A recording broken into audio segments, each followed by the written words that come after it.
اگر کسی لڑکی کو جبرن اغوا کیا جاتا ہے تو جو اس کے ساتھ جنسی تعلق قائم کیا جاتا ہے وہ زناکاری نہیں ہوگا.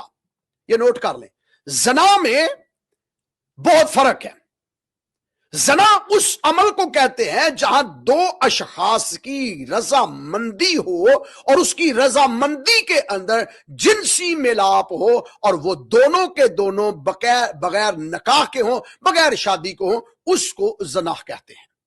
لیکن اگر لڑکی کی رضامندی نہیں ہے اور اس کے اوپر جبر کیا جا رہا ہے, فورسفلی اس کو جو ہے جنسی تعلق اس کے ساتھ قائم کیا جا رہا ہے, اس کو ریپ کہتے ہیں, اس کو جنسی زیادتی کہتے ہیں, اس کو جنسی درندگی کہتے ہیں. اور بائبل میں لکھا ہے اس میں لڑکی کا کوئی بھی گناہ نہیں ہے. میری ایسی بیٹیاں تقریباً 1000 بیٹیاں ہر سال متاثر پاکستان کے اندر ہوتی ہیں. ایسی بیٹیاں آرام سے اس بات کو سن لیں, آپ کا کوئی قصور نہیں اور بائبل آپ پر کوئی الزام نہیں لگاتی کہ آپ نے زناکاری کی ہے یا آپ نے گناہ کیا ہے. نہ آپ نے گناہ کیا ہے, نہ آپ نے زناکاری کی ہے, آپ پر جبر ہوا ہے.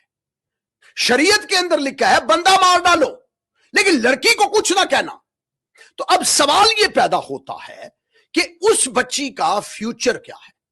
اب اس کے بارے میں ایک کہانی آپ کے سامنے رکھتا ہوں بائبل مقدس میں سے. پیدائش کی کتاب دا بک آف جینیسس چیپٹر 34 اور اس کی ورس پہلی سے میں پڑھنے لگا ہوں. لکھا ہے اور لیا کی بیٹی دینا جو یعقوب سے اس کے پیدا ہوئی تھی اس ملک کی لڑکیوں کو دیکھنے کو باہر گئی.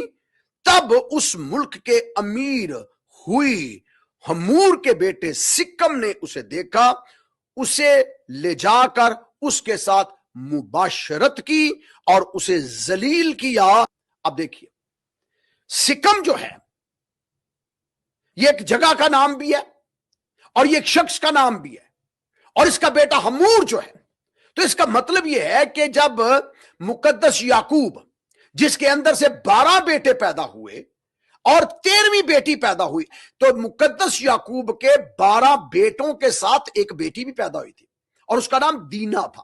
دینا بائبل میں لکھا ہے کہ وہ باہر پھرنے گئی, اس ملک میں نئی نئی آئی تھی, وہ سیر کرنے گئی کہ باہر کیا ہے, یہاں کا معاشرہ کیا ہے, یہاں کا کلچر کیا ہے, یہاں کی عورتیں کیسی لگتی ہیں, لڑکیاں کیسی ہیں.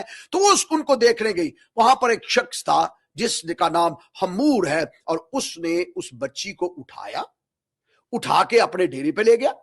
ڈیرے پہ لے جا کر اس کے ساتھ مباشرت کی, اس کے ساتھ بدفعلی کی, اور پھر بدفعلی ملٹیپل ٹائم کی, ایک ٹائم نہیں ملٹیپل ٹائمز کی. اسے فورسفلی اٹھا کے لے جایا گیا ہے اور اس کے ساتھ ریپ کیا گیا, اور پھر دینا کو گھر کے اندر قید کر لیا گیا, ریلیز نہیں کیا, آزاد نہیں کیا, گھر کے اندر سے میسج بھیج دیا آپ کی بیٹی بڑی خوبصورت ہے, ہمارے پاس ہے, میں اپنے بیٹے کے ساتھ, سکم کہتا میں اپنے بیٹے کے ساتھ شادی کرنی ہے اس کی. تو بائبل مقدس میں لکھا ہے 12 بھائیوں نے مشورہ کیا کیا جائے. انہوں نے کہا چلو ایسے کرتے ہیں, ان کے ساتھ شادی کروا لیتے ہیں. کہا چلو تیاری کرو شادی کی, لیکن ایک بات یاد رکھنا, تم نامختون ہو, ہم مختون ہیں, ہمارے ختنے ہوئے ہیں, تمہارے ختنے نہیں ہوئے, تو اگر آپ ہمارے میں شامل ہونا چاہتے ہو تو ختنے کرواؤ. تو لکھا انہوں نے ختنے کروائے. جیسے وہ درد کے اندر چلا رہے تھے, تیسرے دن یعقوب کے بچوں نے جا کر حملہ کیا, حملہ کر کے جتنے انہوں نے ختنے کروائے تھے سب کو قتل کر دیا. تو جب انہیں مار دیا تو بہن کے پاس گئے.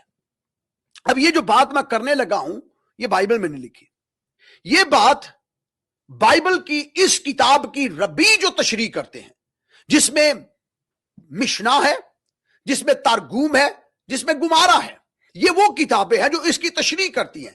تشریح اس کی یوں کرتی ہے کہ جب 2 بھائی جاتے ہیں بہن کے پاس اور وہ اندر اریسٹ کی ہوئی ہے, تو اسے کہا کہ بہن بندے سارے مار دیے, چلتے ہیں. تو بہن جانے کو تیار نہیں تھی. کہا بہن نے نہیں, میں نہیں جاؤں گی. کیوں؟ میری عزت لٹ گئی ہے, میں رسوا ہو گئی ہوں, اب میری عزت کیسے بحال ہوگی؟ اس درندہ شخص نے تو میرے ساتھ کئی دنوں تک زیادتی کی.